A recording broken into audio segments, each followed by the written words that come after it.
Okay, so I've seen a lot of stuff online on social media about Charlotte Flair. People feeling like WWE uses her too much, gives her too many opportunities. And I look at it from both sides. Number one, I had the opportunity a few years ago to see her live prior to her call up from NXT to the main roster. And I feel like she deserves the opportunity to be who she is and where she is now through hard work and dedication. And plus, also, we all know her father is Ric Flair, without question, the greatest ever. And he casts a giant shadow, and she was able to get out from that shadow to become her own person.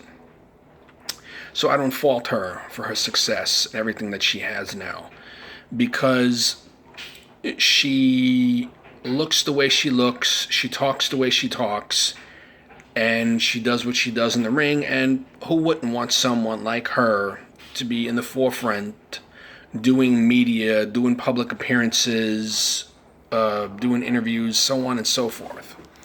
But at the same time, I understand what the people are saying, because for the past few years of Charlotte's career, I feel like WWE feels like they can't do a main event for the women without her in it. And yes, that goes back to WrestleMania with the triple threat match with Becky and Ronda. Was the match great with her in it? Yes, absolutely. But the storyline was Becky and Ronda, to the point where the story between Becky and Ronda still exists today in 2020 with them both away.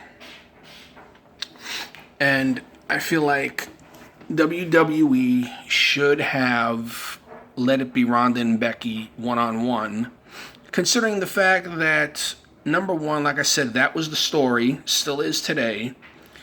The ending of the match was Becky pinning Ronda. Weeks or whatever it was prior to WrestleMania, they did Charlotte Flair versus Asuka for the SmackDown Women's title. They could have did that match at WrestleMania as the rematch from Charlotte ending Asuka's undefeated streak. But they chose not to, because, like I said, to WWE, at least for me, it appears like they feel like they can't do a main event without her involved. And then you look recently on SmackDown, she was pinned by Bayley in a one-on-one match. And then the next thing you know, she was in a main event on Raw. She lost to Io Shirai, the eventual NXT Women's Champion, by disqualification, and then the following week she was in some other type of main event match.